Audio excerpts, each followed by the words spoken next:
बताएंगे। अगर कोई आपके कार्यों में बार बार बाधा डालने की कोशिश करता है तो आप सामान्य ढंग से लेते हैं, उससे इसका कारण पूछकर प्रत्युत्तर देते हैं, उसे मना करने की कोशिश करते हैं, इसे गंभीरता से ले लेते हैं। तो जवाब है उसे इसका कारण पूछकर प्रत्युत्तर देते हैं। हमारा 341 क्वेश्चन है, भरसक प्रयासों के बावजूद जब सफलता ना मिले तो समझना चाहिए भाग्य में ऐसा ही लिखा था, प्रयासों में कहीं कोई कमी रह गई थी, बिना असफलता के सफलता मिलती कि बाहरी मदद नहीं मिल पाई। तो जवाब है प्रयासों में कहीं कोई कमी रह गई थी। जब आप स्वयं निर्णय लेने में सक्षम नहीं हैं तो आप किसका परामर्श उपयुक्त समझते हैं? अपने सगे संबंधियों का, अपने मित्रों का, अपने माता पिता का? हमारा 346 क्वेश्चन है, छात्रों में पढ़ाई के साथ साथ खेल भावना को विकसित करने के लिए आपको उन्हें खेल के माध्यम से पढ़ाना चाहिए। खेल से सर्वांगीण विकास होता है बतलाना। खेल के पाठ को अवश्य पढ़ाना चाहिए। छात्रों के साथ खेलना चाहिए। तो जवाब है छात्रों के साथ खेलना चाहिए। आक्रामक आवेगों को सभ्य सामाजिक क्रियाओं में लगाना सामाजिकरण कहलाता है। बौद्धिक औचित्य कहलाता है। उदातीकरण कहलाता है। इनमें से कोई नहीं। तो जवाब है उदातीकरण कहलाता है।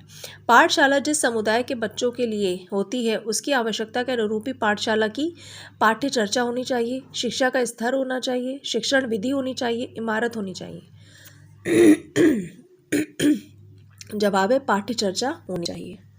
हमारा 349 क्वेश्चन है, पठन पाठन विधि के निम्नलिखित चरणों में से किस चरण पर अध्यापक को सबसे अधिक समय देना चाहिए? तैयारी, सामान्यीकरण, तुलना, प्रस्तुतिकरण। तो जवाब प्रस्तुतिकरण।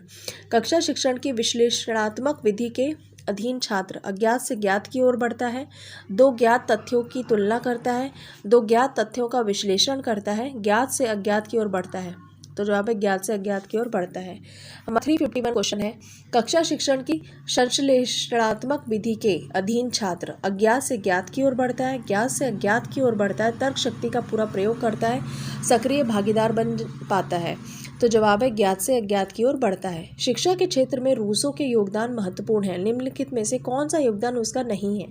बाल केंद्रित शिक्षा, शिक्षा में अध्यापक की केंद्रीय भूमिका, पाठ्य चर्चा सुधार, शिक्षा में खेलकूद का महत्व। तो जवाब है शिक्षा में अध्यापक की केंद्रीय भूमिका। किसी छात्र की उपलब्धि का मूल्यांकन किस आधार पर किया जाना चाहिए? कक्षा के सबसे तेज छात्र के साथ तुलना करके, कक्षा के सामान्य छात्र से की जाने वाली अपेक्षा के साथ तुलना करके, उस छात्र की इससे पहले क्या उपलब्धि थी उसके साथ तुलना करके, ये सभी।